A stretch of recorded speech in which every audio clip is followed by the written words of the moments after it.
ऐसा कैसे निश्चय कर लिया कि भजन नहीं हो रहा? क्यों नहीं हो रहा है? क्यों नहीं होगा? हमारा मानव जीवन वो संपूर्ण शक्ति संपन्न है जिससे भगवत प्राप्ति करनी है।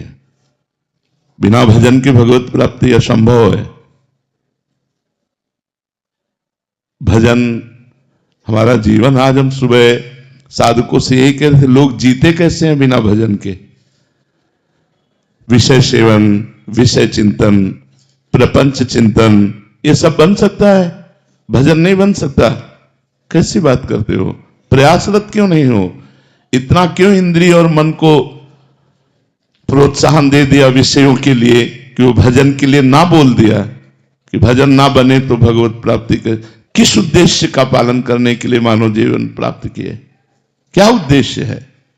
क्या रुपया, समाज प्रियता, मान प्रतिष्ठा, ये सब यहीं धरी रह जाएगी। इंद्रियों का दुलार, मन का दुलार, ये नरक की प्राप्ति कराएगा। हम भगवान के निज अंश हैं। हम भगवान के भक्तों के संग से अपने मन को जबरदस्ती बलात् भजन में लगाएंगे। हम अविनाशी भगवान के अंश हैं, हम क्या नहीं कर सकते? ये कैसे कह दिया कि हम भजन नहीं कर सकते? नहीं, बिल्कुल गलत। निरुत्साहित होकर ऐसे वचन ना बोलने चाहिए और ना ऐसे वचनों को सुनना चाहिए। भजन नहीं कर सकते और सब कर सकते हैं। हमारी वाणी है, बोल सकते हैं, तो राम क्यों नहीं बोले? राधा क्यों ना बोले? कृष्ण क्यों ना बोले? मृदु क्यों ना बोले? हितकर क्यों ना बोले? हाथ है तो हम परोपकार क्यों ना करें? पैर है तो हम प्रदक्षिणा क्यों ना करें? हृदय है तो हम भगवान को समर्पित क्यों ना करें? अन्य साधन सब शून्य है। भगवान का नाम जब भी अंक है, जैसे अंक रखने से शून्य 10 गुना महत्व रखता है, अंक हटा देने पर शून्य का कोई महत्व नहीं। ऐसे ही भगवत चिंतन शून्य, हर सत्क्रिया यहां से ब्रह्मलोक तक ले जाएगी, लेकिन ब्रह्मलोक भी नाशवान है। आ ब्रह्म स्तंभ पर्यंतम सर्वम मायामयम जगत सत्यम सत्यम पुनः सत्यम हरे नामयु केवलम। हमें ऐसा नहीं बोलना। आप चूंकि भजन कर रहे हैं, समाज के लिए प्रश्न है, लेकिन बिल्कुल हम इस बात को सुनना नहीं चाहेंगे कि हमसे भजन नहीं होता। भजन होता सिद्धों से है। साधक को जबरदस्ती भजन करना पड़ता है। हम अभ्यास योग युक्तेनो चेतसा नान्यगामिना, हम ऐसा अभ्यास इस जन्म में करेंगे, हमारा चित्त भगवान को छोड़कर और कोई चिंतन ही न करे। अभ्यास के द्वारा सब कुछ किया जा सकता है। हम निराश, हताश, उदास ऐसे व्यक्तित्व तो नहीं होना चाहिए। किसी भी स्थिति में, किसी भी कार्य प्रणाली में, किसी भी क्षेत्र में निराशा हमारे अंदर नहीं होनी चाहिए। हमारे अंदर उत्साह होना चाहिए। हम रौंद के फेंक देंगे हर बाधाओं को। हम भगवान के बच्चा हैं, हम अविनाशी परमात्मा के अंश हैं। ऐसा नहीं है कि हम इंद्रियों की विलासिता और मन की भोग विलासिता में ऐसा बोल पड़े कि हमसे भजन होता ही नहीं, भजन के बिना नहीं। भगवान की प्राप्ति के लिए सुलभ मार्ग भजन है। भगवान का जितना चिंतन किया जाएगा उतना ही हम माया से हटकर भगवान के समीप होते जाएंगे। अनन्य चेता सततम यो माम स्मृति नित्य सा तस्याहम सुलभा पार्थ। भगवान उसके लिए सुलभ होते हैं जो नित्य निरंतर भगवान का चिंतन करता है। अपने चित्त को भगवान के चरणों में लगाने में परेशानी क्या है? जब युद्ध जैसा कार्य भगवान का चिंतन करते हो सकता है, तो कौन सा ऐसा कार्य है जो भगवान का चिंतन करते ना हो? हम मुख में भगवान का नाम स्मरण कर रहे हैं मधुर मधुर, और शरीर से हम चेष्टाएं कर रहे हैं, कर्म कर रहे हैं, और वो कर्म भगवान को अर्पित कर रहे हैं। हम नित्य प्रतिक्षण भगवान के नजदीक पहुंच रहे हैं। भगवान का विस्मरण करके केवल धन संपत्ति और भोगों की चाह में भटकना, ये तो दिव्य मनुष्य जीवन को व्यर्थ नष्ट कर देना है। इसलिए सबसे प्रार्थना है, ये शब्द तो आना ही नहीं चाहिए कि भजन के बिना हमारा जीवन किसी कार्य का नहीं है, हम भजन नहीं कर सकते। ये शब्द नहीं आना चाहिए कि भजन नहीं कर सकते। भजन के बिना जीवन किसी कार्य का नहीं। जब आप सुअर कुत्ता बनोगे तब भजन करोगे, जब आप पशु पक्षी बनोगे तब भजन करोगे। अरे दुर्लभो मानुषो देहो, इतना दुर्लभ मनुष्य शरीर मिला, यदि इस मनुष्य शरीर में अपने प्रभु से प्रेम न कर पाए, प्रभु को रिझा न पाए, तो और क्या है? और प्रभु के प्रेम की प्राप्ति, प्रेम मूल यह नाम है, भगवान का नाम ही प्रेम मूल है। ब्रह्म राम ते नाम बड़ वरदायक वरदान। भगवान से भी बढ़कर भगवान का नाम है। यदि हम राम राम कृष्ण कृष्ण हरि हरि राधा राधा प्रतिपल रट रहे हैं तो भगवान हमारे हृदय में प्रकाशित होंगे। भगवान हमारे नेत्रों में जरूर वो सामर्थ्य देंगे कि इस माया का पर्दा हटाकर हम कण कण में क्षण क्षण में भगवान का अवलोकन करें। भगवान विराजमान है। इसलिए ये निरुत्साहित करने वाली बात तो किसी की जबान में नहीं आनी चाहिए। हम प्रयास करेंगे, हो सकता है हमारा प्रयास असफल प्रयास रहे, लेकिन हम फिर प्रयास करेंगे तो 1 2 3 बार 4 बार हम किसी बार तो सफल प्रयास करने वाले बन ही जाएंगे। हमें निराशा बिल्कुल पसंद नहीं। हताश होना, उदास होना, निराश होना ये हमारे जीवन में नहीं, और ये हम मनुष्य जीवन में बर्दाश्त नहीं करना चाहते।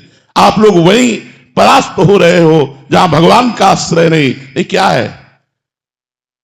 आप विचार करके देखिए, जिसकी दोनों किडनी फेल हो, डायलिसिस हो रहा हो, शरीर भीषण कष्ट से युक्त हो, हम दहाड़ रहे हैं, अभी मृत्यु हो जाए उसकी क्या परवाह। हम भगवान के जन हैं, भगवान के अंश हैं, हम कोई शरीर थोड़ी है।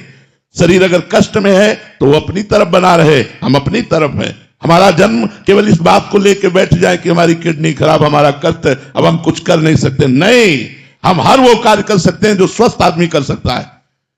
हमारे में जोश होना चाहिए, हमारा में संकल्प शक्ति होनी चाहिए। वो तभी होगी जब अध्यात्म से जुड़ोगे।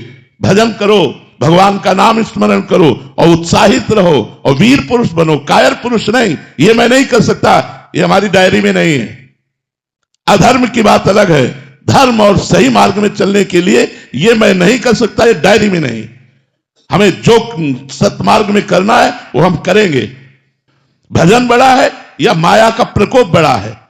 भगवान की कृपा बड़ी है या माया का प्रकोप? ऐसा नहीं। हम सबसे प्रार्थना करते हैं, आप लोग कायर बनोगे तो ना इस लोक के रह जाओगे ना परलोक के रह जाओगे, और वीर बनोगे तो जो चाहोगे वो प्राप्त कर लोगे।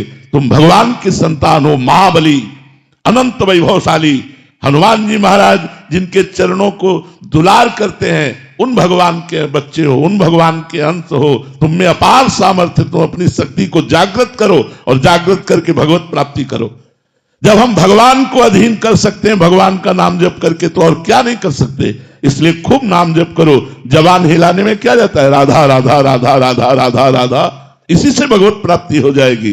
जो कर्म करो भगवान को समर्पित करो, खूब नाम जप करो। देखो, भोग विलास तो लंका में भी बहुत था, लेकिन विभीषण जी ने भक्ति की कि नहीं की? हम वही बात बार बार आपको दोहरा रहे हैं। हमारा जिद्दी स्वभाव होना चाहिए।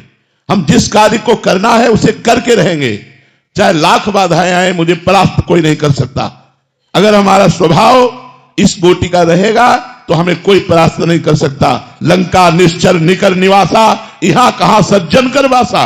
जहां एक भी सज्जन पुरुष नहीं, घोर राक्षसी प्रवृत्ति का तांडव हो रहा है, वहां विभीषण जी ने वो भक्ति की कि भगवान कह रहे, तुम सारी के संत प्रिय मोरे, धरो देह नहीं आन निहोरे। तुम्हारे जैसे संतों के लिए मैं अवतार धारण करता हूं। जब लंका जैसे क्षेत्र में भक्ति का विस्तार विभीषण जी ने अपने हृदय में कर लिया, तो हम चाहे अमेरिका में हो, चाहे हॉलैंड में हो, चाहे इंग्लैंड में, कहीं भी हो, जब हम नहीं बदलने वाले तो हमें कोई नहीं बदल सकता। हम मांस नहीं खाना चाहते, कोई नहीं खवा सकता। हम मदिरा नहीं पीना चाहते, कोई नहीं पिला सकता। हम व्यभिचार नहीं करना चाहते, कोई नहीं करा। और अगर हम करना चाहते हैं तो भारत में क्या वृंदावन में करोगे? क्या नहीं है यहां? अगर भगवान है तो सब कुछ है। यहां भगवान भी है तो सब कुछ है। अगर हम भजन ना करना चाहें तो वृंदावन में भी भजन नहीं होगा, और भजन करना चाहे तो अमेरिका में, इंग्लैंड में, हॉलैंड में, जहां भी हो तुम सब जगह भजन कर सकते हो, क्योंकि आपको भजन करना है। हम एक ही मेज में बैठे हैं, दूसरा कुछ खा रहा है, हमें जो पसंद है वो हम पा रहे हैं। राधा राधा राधा, उसका प्रभाव हमारे ऊपर थोड़ी पड़ जाएगा। एक ही ऑफिस में काम कर रहे हैं, दूसरा अपनी चाल चल रहा है, हम अपनी चाल चल रहे हैं, क्या फर्क पड़ता है?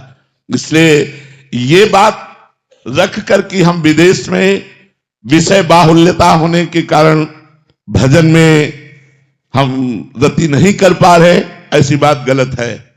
बहुत से ऐसे भक्त हैं जो हम आपको बता सकते हैं, हमारे ही परिचय के हैं। एक तो ऐसे गृहस्थ हैं जो 30-35 वर्ष की अवस्था है, रुपया पैसा सब वैभव, और उन्होंने वृंदावन में संकल्प किया आजीवन ब्रह्मचर्य से रहूंगा।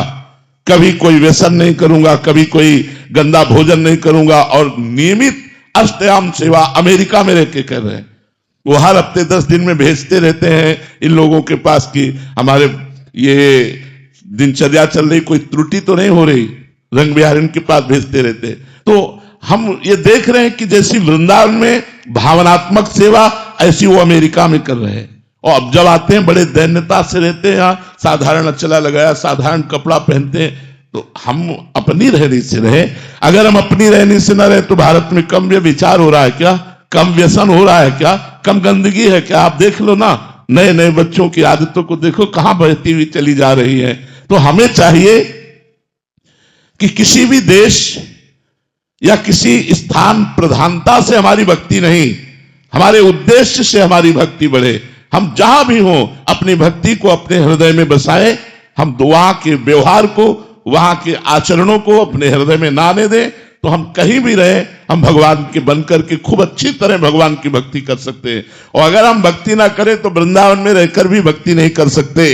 मैं आपसे कह रहा हूं, वृंदावन भगवान का धाम है, यहां भी रह करके वो सब कुछ हो सकता है जो बाहर हो रहा है। और अगर भक्ति करना चाहो तो बाहर में भी कर सकते हो, वो सब कुछ कर सकते हो जो वृंदावन में भक्त जन कर रहे हैं, वही आप कर सकते हो। युगल सरकार विराजमान करके उनको मंगला, उनको राजभोग, उनकी आरती, उनकी चरण सेवा, उनके पद सुनाना, नाम जप करना, भगवान के भक्तों के चरित्र पढ़ना, क्या नहीं कर सकते हो। तो इसलिए हमें ये भी बात पसंद नहीं कि हम किसी देश का हवाला दे करके अपने जीवन को व्यर्थ जाने दें। नहीं, हमारा उद्देश्य मजबूत है तो हम चाहे जिस देश में रहे, चाहे जिस प्रांत में रहे, चाहे जिस जगह में रहे, हमारी भक्ति में कोई असर आने वाला नहीं। अगर हमारा उद्देश्य सही नहीं है तो भक्ति क्षेत्र जहां भक्ति नृत्य कर रही, वृंदावन में भी भक्ति नहीं कर सकते। उद्देश्य ठीक होना चाहिए हमारा। हमारे ऊपर भगवान की कृपा हुई है तब हम भक्ति मार्ग में कदम रखा है। अतिशय कृपा राम की हुई, पाव देह या मार्ग सोई। तो फिर अहंकार क्यों आप थोड़ी कर रहे हैं? भगवान आपके ऊपर कृपा करके आपको भक्ति का मार्ग दिया, भक्ति करने की शक्ति दी, भगवान का नाम कृपा करके आपकी जिह्वा पर चल रहा है, तो अहंकार क्यों? अविवेक के कारण अहंकार बढ़ता नहीं, तो विवेक धारण करो तो अहंकार किस बात का? हम क्या कर सकते हैं? हमें जो पावर है वो भगवान का दिया हुआ है, तो हम व्यर्थ में अहंकार क्यों करें? हमें जो सतमार्ग मिला है भगवान का दिया हुआ है, हम जो भक्ति कर रहे हैं भगवान के द्वारा दी हुई कर रहे हैं, हमारे ऊपर भगवान की असीम कृपा है, ये सोचना चाहिए। अहंकार करने की जरूरत क्या है? अहंकार से तो पतन हो जाएगा। अहंकार भगवान को पसंद नहीं। अहंकार अज्ञान के कारण हो रहा है, उसको हटाइए। भगवान की कृपा है, आपके द्वारा जो भक्ति हो रही है, हाँ बिल्कुल। अगर अहंकार रखेंगे तो जो हो रही है वो भी छूटती चली जाएगी और काम क्रोध आदि आपके ऊपर हावी हो जाएंगे और गिर पड़ोगे। जिसने जिसने अहंकार किया उसे मुंह की खानी पड़ी। अहंकार का त्याग करो, अहंकार ठीक नहीं है। जीवन का उद्देश्य भगवत प्राप्ति, और भगवत प्राप्ति का जब लक्ष्य बना लोगे तो अपने आप चलने लगोगे। लक्ष्य में बड़ी भारी ताकत होती है। जब हमारा लक्ष्य बन जाता है कि हमको ऐसे चलना है, हमको अमुक जगह पहुंचना है, तो हमें पावर आ जाता है। लक्ष्य में पावर है। प्रिया प्रीतम की प्राप्ति करनी है, भगवत प्राप्ति करनी है, तो यही तुम्हें धर्म से चलना सिखा देगा। जब हमारा लक्ष्य भोग होते हैं और हम भक्ति करते हैं तो नाटक बन जाती है, और जब हम भोगों में होते हैं और लक्ष्य भक्ति होती है तो हमारी वही भक्ति प्रकाशित हो जाती है। हमारी बात को समझना। चक्रवर्ती सम्राट महाराज अम्बरीश समस्त भोगों के बीच में रहते हुए भगवान की अनन्य भक्ति के द्वारा ऐसे रिझा लिया कि सुदर्शन चक्र उनकी सुरक्षा में रहता था। अंगरक्षक के रूप में सुदर्शन भगवान स्वयं रहते थे। तो जब चक्रवर्ती सम्राट से ऐसी भक्ति हो सकती है तो आप 2-4 परिवार वाले अपने घर में रहकर क्यों भक्ति नहीं कर सकते? भगवान की भक्ति बहुत कृपामयी है। सुख, शांति, आनंद, परमानंद इसी जन्म में भगवत प्राप्ति, ये सब भक्ति के द्वारा हो जाएगा। बस हमको चाहिए कि हम लगे रहें भगवान के चरणों में, नाम जप करते रहें, सदग्रंथों का पाठ करते रहें, संत जनों की वाणी सुनते रहें, अवसर मिले तो परोपकार कर दें। इसी से हमारे धर्म का पालन होगा और लक्ष्य दृढ़ हो जाने पर हमें भगवत प्राप्ति निश्चित होगी। हमारा लक्ष्य हो जाए कि मानव जीवन व्यर्थ नहीं जाने देंगे, इसी जन्म में हम भगवत प्राप्ति करेंगे। कुछ भी हो जाए, हम 100 बार गिरे, 1000 बार गिरे, तो भी हमारा जिद्दी स्वभाव यही कहेगा मैं परास्त नहीं होऊंगा, मैं आगे बढ़ूंगा, मैं भगवान की शरण तक जाऊंगा, तो निश्चित भगवान की प्राप्ति हो जाएगी। इसमें बिल्कुल निराशा नहीं आनी चाहिए। हमारा लक्ष्य भगवत प्राप्ति बन जाए तो लक्ष्य में इतनी ताकत है कि धर्म से चलने के लिए हमको सशक्त कर देगा, मजबूत कर देगा। हमारे अंदर वो सब विवेक रूपी शस्त्र आ जाएंगे जिससे हम अधार्मिक प्रवृत्तियों का नाश करके धर्म में चल सके। इसलिए लक्ष्य बनाओ भगवत प्राप्ति। लेकिन भगवत प्राप्ति का लक्ष्य वही बना सकता है जो सत्संग सुनकर अधार्मिक भोगों का त्याग कर रहा है। जो अधार्मिक भोगों को भोगता है वो केवल मनोरंजन में ऐसा बोलता है मैं भगवत प्राप्ति करना चाहता हूं, वो कर ही नहीं सकता, वो अंदर सोच ही नहीं सकता। भोगेश्वर प्रसक्ता नाम तया प्रहत चेतसाम व्यवसायत्मिका बुद्धि समाधो न विधीयते। भोग और ईश्वर में जिसका चित्त अपहृत हो चुका है वो संकल्प ही नहीं कर पाता कि इस जन्म में मुझे भगवत प्राप्ति करनी है। इसलिए अधार्मिक भोगों का त्याग करके धर्म में विषयों का सेवन करते हुए, भगवान नाम जप करते हुए, सत्संग सुनते हुए हम अपना लक्ष्य दृढ़ करें कि इसी जन्म में मुझे भगवत प्राप्ति करनी है तो मैं धर्म से चल सकता हूं, क्योंकि भगवत प्राप्ति धर्म से होती है।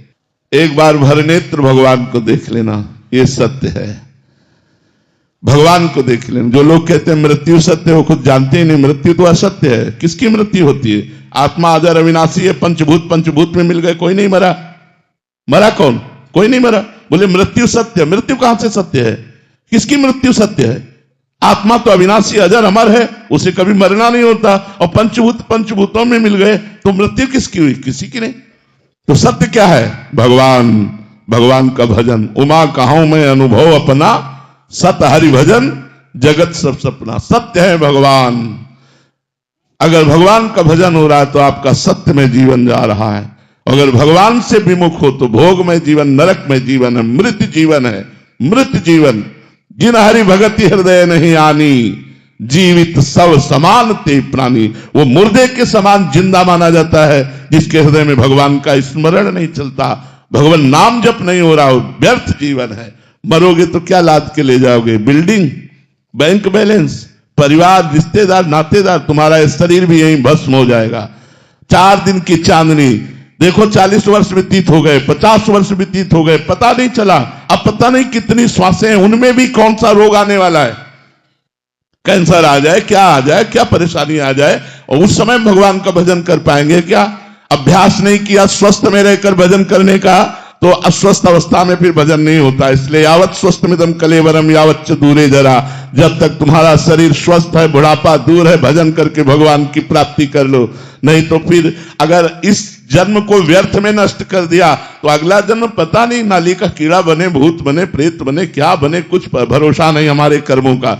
जब इतना बड़ा महात्मा एक हिरन के चिंतन में अगला जन्म हिरन का पा सकता है तो हम लोग सुअर कुत्ता बन जाए तो कौन सी बड़ी बात है। इसलिए होश में निरंतर भगवान का स्मरण करते हुए ये बात समझ लो कि हर श्वास, हर मिनट, हर घंटा, हर प्रहर, हर दिन, हर मास, हर वर्ष वही सत्य है जिसमें भजन किया गया, भगवान से चित्त को जोड़ा गया।